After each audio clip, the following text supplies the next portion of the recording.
Fife, the Ottawa bureau chief for the Globe and Mail, who had first broken the story that this was coming out and that it could actually lead to this resignation. And Bob, thank you for joining us. Your reaction to this, but also the allegations must have been so bad that there was just no way for her to sustain it, and there's no way for the Prime Minister to defend it. Yeah, Evan, that was a scathing report.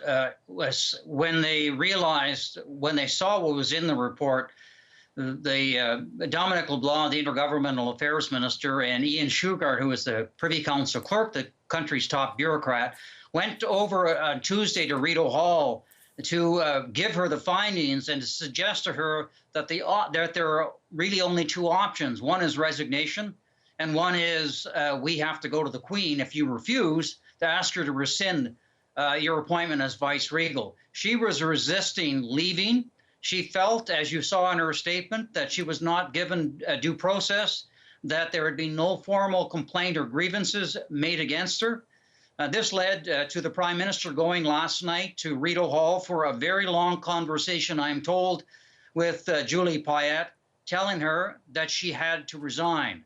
Now, today, we expected that resignation was going to happen earlier in today, but the lawyers got involved, not only with her, but also with her Governor General Secretary, her close friend, who has basically gone AWOL, and who is going to be leaving as well. The end of result was that they had to basically put a gun to her head to get her to leave. You know, the Prime Minister is to fault for this.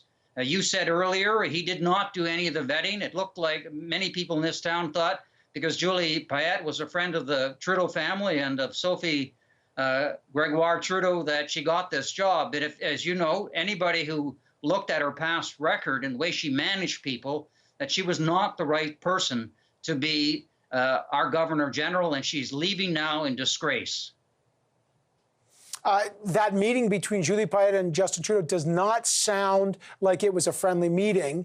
And that's the other thing, Bob. When they said the Privy Council is going to investigate, that was that first moment where you knew the government was clearly wary of what they thought were radioactive allegations coming out of Rideau Hall. Yeah, I mean, look, right from the get-go, she had real serious problems. She didn't want to move into Rideau Hall. She took over another mansion that is used for visiting dignitaries, and she moved her friend in, who was also going to be leaving, into the place. People were wondering, like, you've got this mansion, why aren't you living in the Rideau Hall? She ran into trouble with the RCMP officers. The detail in the RCMP mistreated them.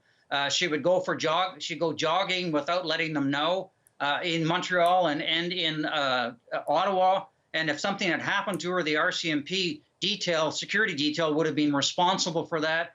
She did not want to serve as the patron of many of the outstanding organizations in this country, and there was a lot of groups that were very upset about that. And the questions were always, look, this is what the Governor General's duties entail. You got to meet people. That's what your job is. And she did not seem to want to do that. It was like she didn't understand what the role of the Governor General was. And just I guess her personality is one that she just completely unsuited for this, even though, as we all know, she's an accomplished person. She's an astronaut. She's a scientist. She's an engineer. She's a musician. She's a great public speaker. There's a lot of good things about Julie Payette, but Governor General is not one of them.